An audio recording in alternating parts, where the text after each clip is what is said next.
Amnon could not get over his lust for Tamar.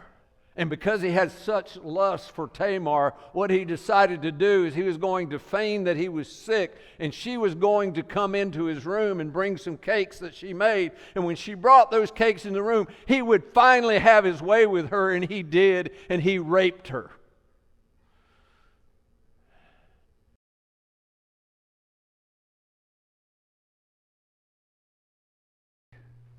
And some time ago, I was reading through the Proverbs like I normally do, and I came across Proverbs 7. And as I came across Proverbs 7, I thought about Solomon. I thought about him sitting at his desk, and it was night. He had a breeze blowing through the palace windows. He had a candle lit. And every time he got ready to write, he would have to stop and he would have to pause. This proverb here that he's writing, this chapter right here that he's writing is more significant than any other proverb that he writes. You see, some of the proverbs that he's been getting, he's gotten from other kings, from other wise people, things that he's heard, and he's just taking them and putting them down. It may be a pithy saying that he's writing down, but here he's taking time to tell a story. And that story is personal. And that story is significant. And as he writes the story, he says, "My son, keep my words." He says, "And store up my commands within you. Keep my commands," and underline these words, "and you will live." He's not saying to his son, this is important. He is saying, keep these commands and you will live.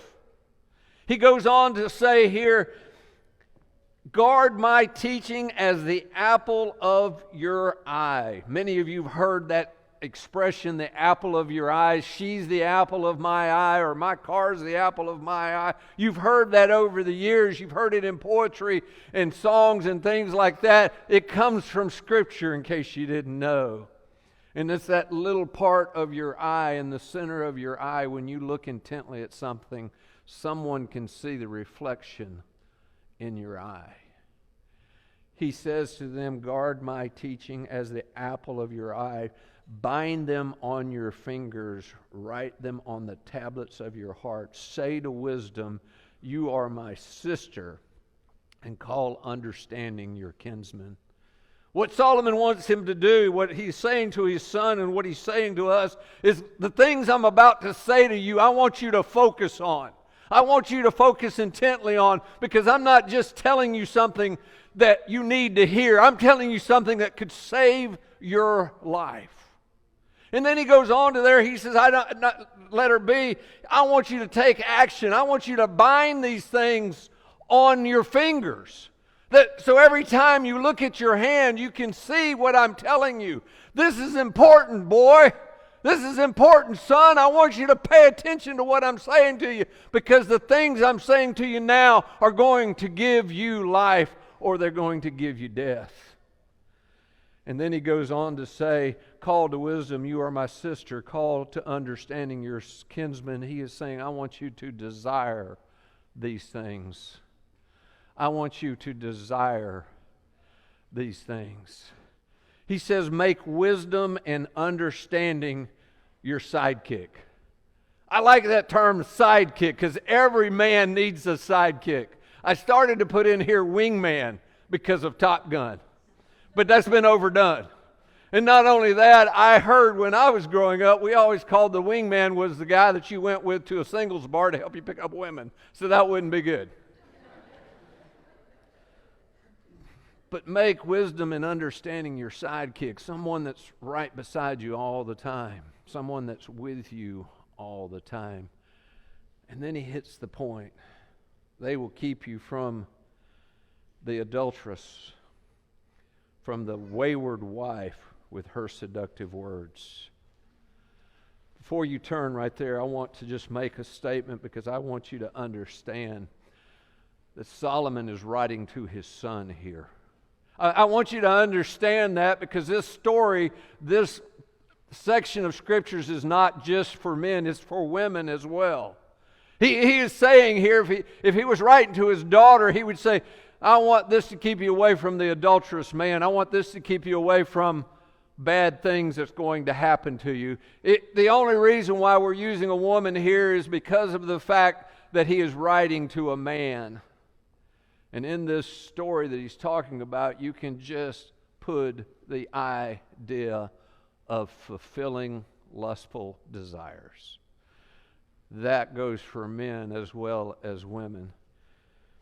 I want you to notice something here because if you look at this next page, it says the twisted family tree. And the reason why it's a twisted family tree is because Solomon should not have been king. This should have never happened. Solomon, in retrospect, should have never been born. And Solomon is writing today. He's writing at this time to his son because Solomon saw and heard the stories about what happened. And if you're here today and you're not familiar with your Old Testament or it's been a while, I went through and I started looking at the stories of David and of Solomon and of David's sons and how Solomon became king. And as I'm studying these stories, I realized we have an R-rated sermon today. Because as you look at these stories, you see a line that continues throughout this family. And when Solomon's writing this story, he's reflecting on these things. The scripture that's right under that, you can see these were the sons of David and all the different sons that he had. And in this, you can see where Solomon is in all of these pages here. We're not going to go through that, but I really quickly want to start you off to the story of David and Goliath. You see, David had come along and he was anointed by Samuel, and Samuel was just kind of saying, hey, you're going to do something great. His brothers were a little jealous of him, I'm sure, and David gets the call to go out to the battlefield and take his brothers who are in the army, and David, being a shepherd, gets to take them bread and water, and he runs it out there, and he's out on the battlefield, and he hears about this man Goliath, and he hears about what Saul's going to do for whoever kills this Goliath. And he hears about what Goliath does every day. He comes out and he stands there, and he's bigger than life, and he says, mano a mano. Let's one of you come out and kill me, or I'll kill you, and that'll decide who will win the battle. And Saul sends words out, anybody that will go out for this guy, I will give them my daughter, and I will give them wealth. And David hears, I can get dollars and a daughter. I can get chicks and bucks.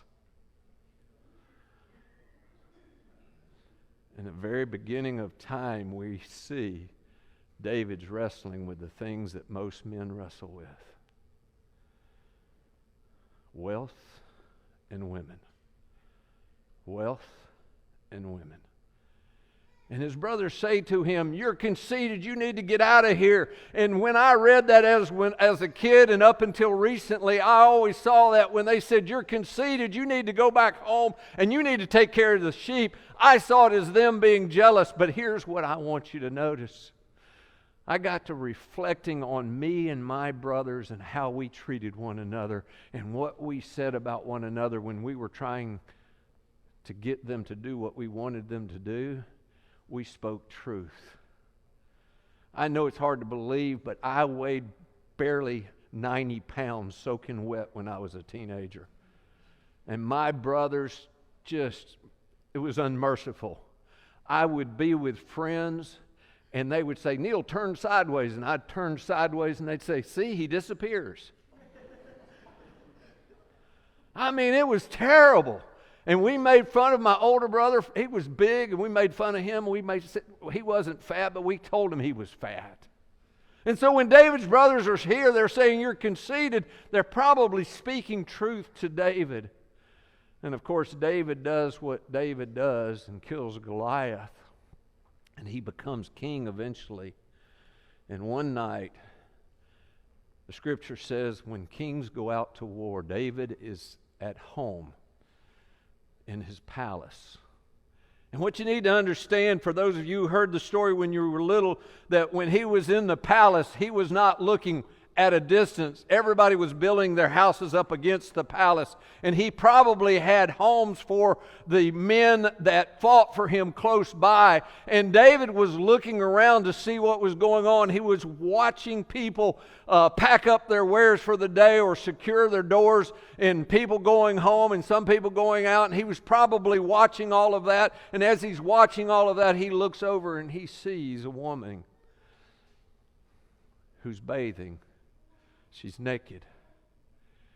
He flips through the channels and he sees her. And he goes on, and then he flips back. And gentlemen, you know what I'm talking about.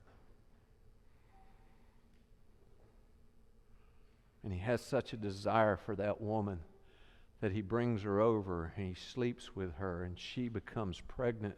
And because she becomes pregnant, he tries to hide it. So he writes down on probably the same desk that he wrote 73 of the Psalms, he writes down, when her husband is in the thick of battle, everybody pull out. Her husband will be killed. I will take his wife into the palace, and everybody will say, oh, what a great king David is. He's taken this pregnant widow woman into his household. So when Solomon's writing, he's thinking of David, and he's thinking of the things that David struggled with David and Bathsheba, but it just didn't start there. Solomon saw what happened to David's first son, Amnon, and many of you say, Amnon, I've never heard of Amnon. Well, if Amnon had lived, you would have heard more, but Amnon had a thing for his half-sister. You see, David had 7 wives, and when you have that many family members, occasionally you have somebody that's attracted to somebody else in the family, and Amnon could not get over his lust for Tamar. And because he had such lust for Tamar, what he decided to do is he was going to feign that he was sick, and she was going to come into his room and bring some cakes that she made. And when she brought those cakes in the room, he would finally have his way with her, and he did, and he raped her.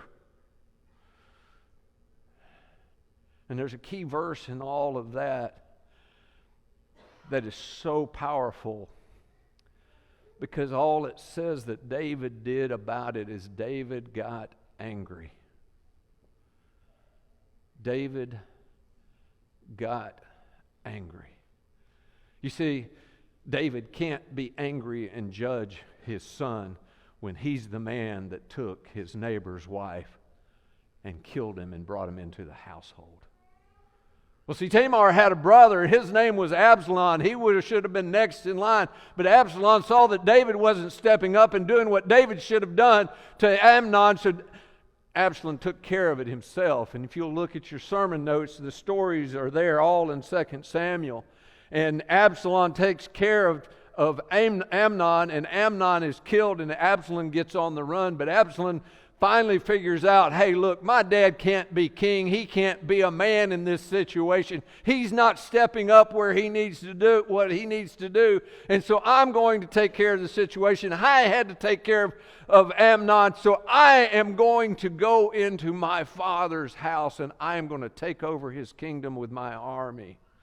And he goes into the palace, and he takes all of David's wives and concubines and rapes them on the rooftop for the whole city to know about. And he thinks that is going to make me man enough where the kingdom's going to respect me. But David's army comes along, And they find Absalom hanging from a tree where his hair got caught in this tree, and they run him through with spears. There's one other brother that I didn't put in here, and he was trying to take over the kingdom by marrying one of David's wives, thought that would make him king, but Bathsheba and Solomon found out about it, and they killed him. So here is Solomon way beyond being supposed to be being king, and he is king, and he's writing these words to his son. And I want to tell you something about wisdom. You can have all the wisdom in the world, and you can know what's right, and you can know what you're supposed to do, but you can still fall. You can still make those mistakes. As a matter of fact, Solomon, when he was writing this, it says in 1 Kings chapter 11, verses 1 through 4, King Solomon, however, loved many foreign women beside Pharaoh's daughter. And instead of listing the names of all the women, what he says he's going to do is he's going to list the countries. Have you ever thought about that for a moment? Can you show me the women you love? And he pulls out a map. It says in here, look at this. Moabites, Ammonites, Edomites, Sidons, and Hittites. Everywhere you turn, he had a woman. Look down at the bottom of this. It says he had 700 wives of royal birth, 300 concubines, and his wives led him astray. Well, duh. I mean, I'm not good at math, but that's 1,000 women. I have a difficult time dealing with one. 1,000 women. There are only 365 days in a year. And the man had 1,000 women. And it goes on to say, and they led him astray. He couldn't do anything.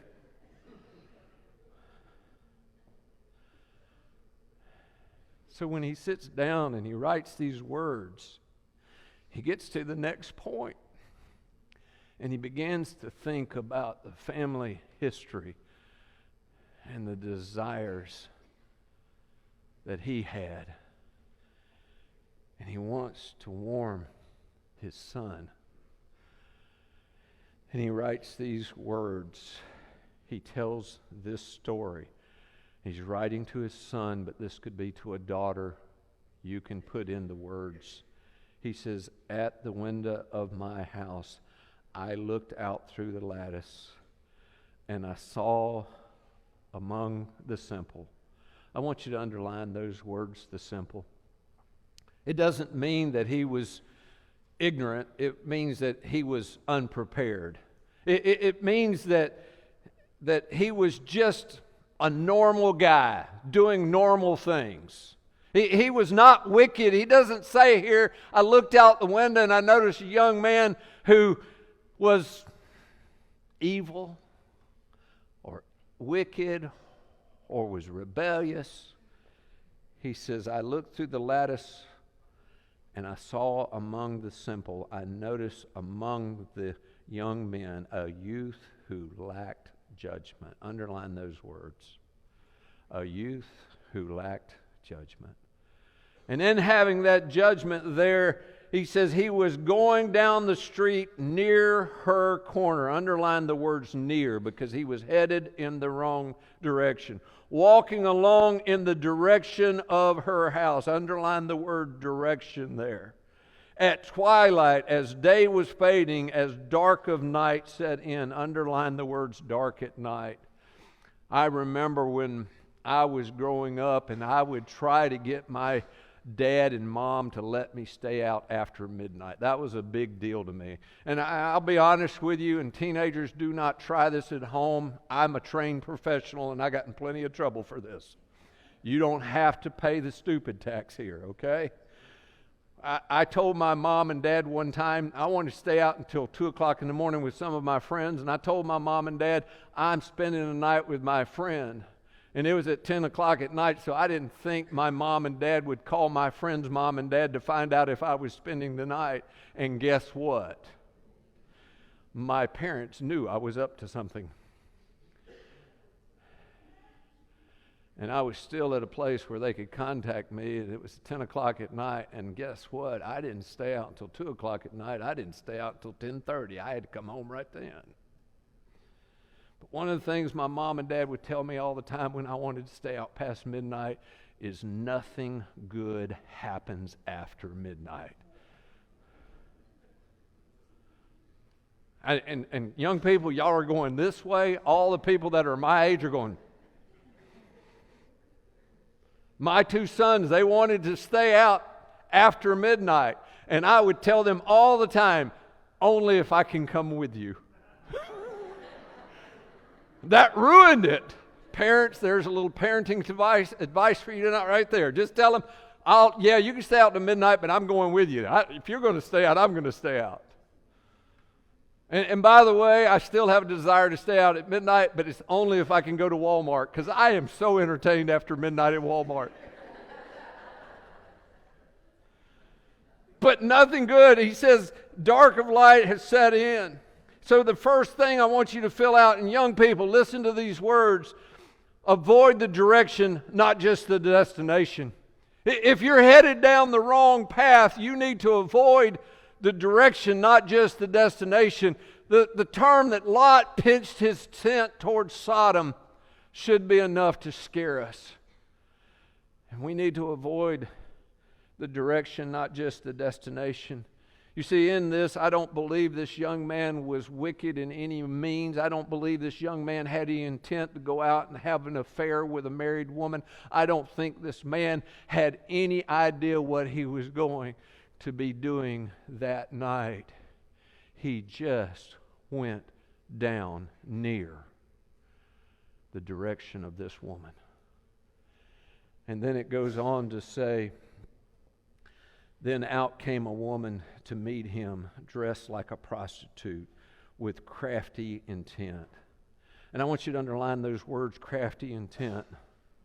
I know this is hard to believe, but there was a day and age when I was growing up where when you went to camp and you went to different places, they took a ruler and they measured the bottom of your shorts to the top of your knee.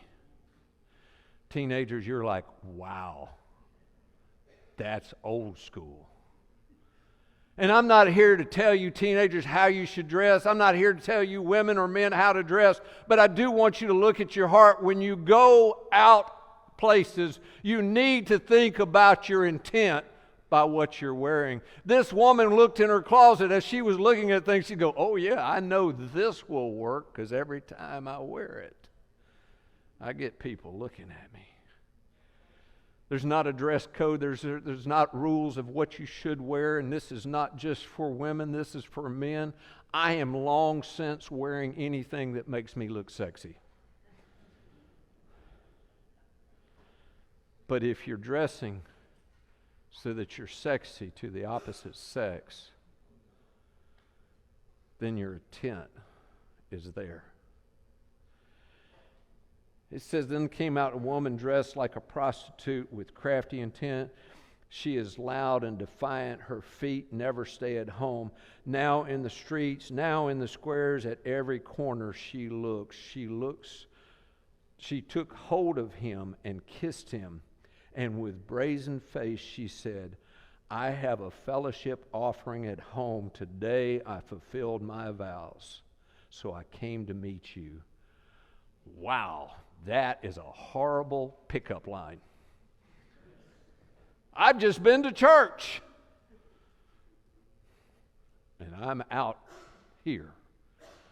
And I think about it being a horrible pickup line, and I think about the fact that a lot of times we as Christians are no different than this woman. We say one thing, we were saying, we follow Christ, this is who we are. I've been to church this morning. Hey, you want to go have sex?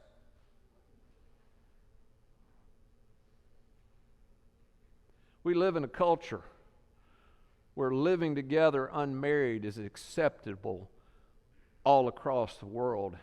And when I sit down with couples who are living together outside of marriage, they look at me like I've got three heads when I tell them the Bible condemns that.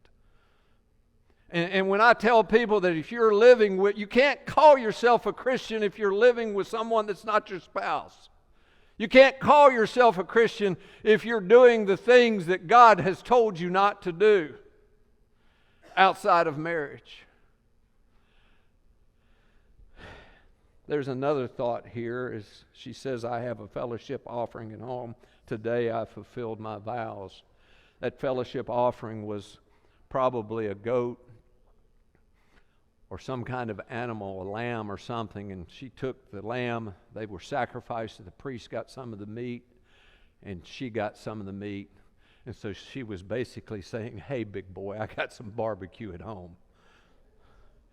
Because even back then, women knew the way to the man is feed him. It goes on to say here, turn your next page over, I looked for you and I have found you. I have covered my bed with colored linens from Egypt. I have perfumed my bed with myrrh and aloes and cinnamon. Come, let's drink deep of love till morning. Let's enjoy ourselves with love. My husband is not home, and he has gone on a long journey.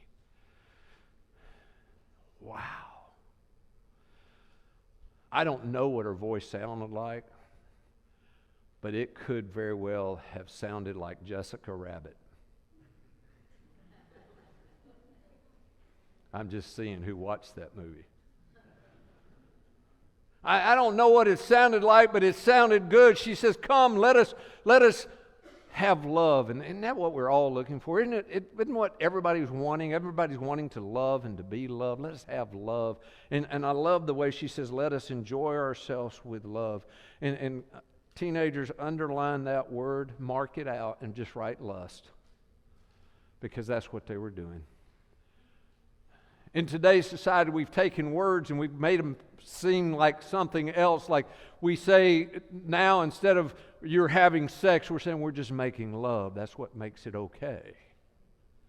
But the reality of it is it's lust. And as Amnon did with Tamar after he raped her, he sent her away. He was disgusted by her after that point. And I know there's going to be a lot of you who are going to your Bible and saying, I can't believe that's in the Bible. I'm going to need to read this again. It's all in there.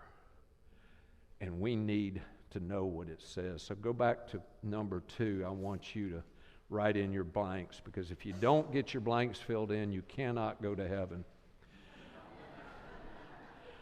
Don't fight against temptation. Run from it. Don't fight against temptation. Run from them. And that's the key to what he's saying right here. This temptation, this woman looked good. She looked good. She smelled good. She had all the right answers. I can't do that. What about your husband? What if we get caught? He's gone. He's gone away for months. Nothing's going to happen. We're going to have a night of bliss like you've never thought about in your life. And I am going to love you like you've never been loved before. And I can tell you, thinking back as a teenage boy, how good that must have sounded. And then Solomon drops the bomb. Look at what he says next. All at once. Underline all at once. Because nobody ever says, this is what my intent is, this is what I'm going to do. Things happen, and the next thing you know, you are knee-deep in it, and all at once. Solomon says, he followed her like an ox going to the slaughter, like a deer stepping into a noose, till an arrow pierced his liver, like a bird darting into a snare, little knowing it would cost him his life. And underline those words, it would cost him his life. We are supporting this rehabilitation project for men who have been snared into lust. We are doing this not just because it's a good thing to do, but because we want to help men who've gone down the wrong path, made the wrong directions, and have turned towards pornography instead of to the woman that they love, who've turned towards things that are outside of the Bible. And we want to give them life again. We're going to start advertising. I've got the advertisement with me. We're going to start advertising a retreat for men. And that retreat will be an opportunity to hear more about some of the programs, men, that we have to offer. But look at what it says then in Proverbs 7:24-27. Now then, my sons, listen to me. Pay attention to what I say.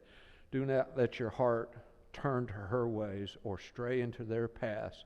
Many are the victims she has brought down. Her slain are the mighty throngs. Her house is the highway to the grave, leading towards the chamber of death. Strongest man to have ever lived, Samson, was brought down by his lust. The greatest king that ever lived, David, was brought down by his lust. The wisest man who ever lived, according to the Scripture, was brought down by his lust. And he says to men, he says to women today, find wisdom, find understanding, and don't go down that path. And your third point here is, remember, the end is sudden, shocking, and never worthy of the fun. Remember, the end is shocking, sudden, shocking, and never worth the fun. And I know somebody's going to say, Neal, you should not say that that's fun. Well, let me tell you, if you're having sex and it's not fun, you're doing it wrong. Okay? This is fun. Sin is fun for a season. Don't get me wrong. It's fun for a season. But the end is sudden, and it's shocking, and it's never worth the price you pay. I'm going to just tell you, we're going to sing an invitation song in just a minute. When we sing that invitation song, I want you to look into your heart and see where you are, especially young men who are coming of age right now. Where are you in your heart? Are you ready to follow God? Are you ready to have wisdom and understanding? Ladies, young ladies, you are going to be fighting this battle too. Are you ready for wisdom and understanding? Men, no matter how old you are, how are you handling this battle? I remember I was in my 40s, and a young friend of mine who was in his 30s, he came to me and he said, Neal, at what age do you quit having these thoughts? And I knew exactly what he was talking about. And I said, I don't know. I'll let you know when I get there. Young men, I'm still not there. It is a battle you're going to fight your lifetime. And as we sing this invitation song, I want you to commit to the purity that God has intended for you, to take captive the thoughts that will ensnare you so that you can become the man of God that He asked you to be. I don't stand before you today as someone who has never dealt with this temptation. I stand before you today, someone who stood on the rooftop and looked down and saw things that I shouldn't have been looking at, and looked at things I should have turned my head away from. I don't stand here before you today saying I've got all the answers to it, but I know that there are men in this congregation that can help you with what you're dealing with. And as we sing this invitation today, if there is some way that we can help you, if there's some way we can pray for you, if there's some way we can encourage you, or if you just need to make a decision that you're going to leave the life you've had in the past and come to a knowledge of God as His child and be buried with Him in baptism, whatever your need, will you come as we stand and sing?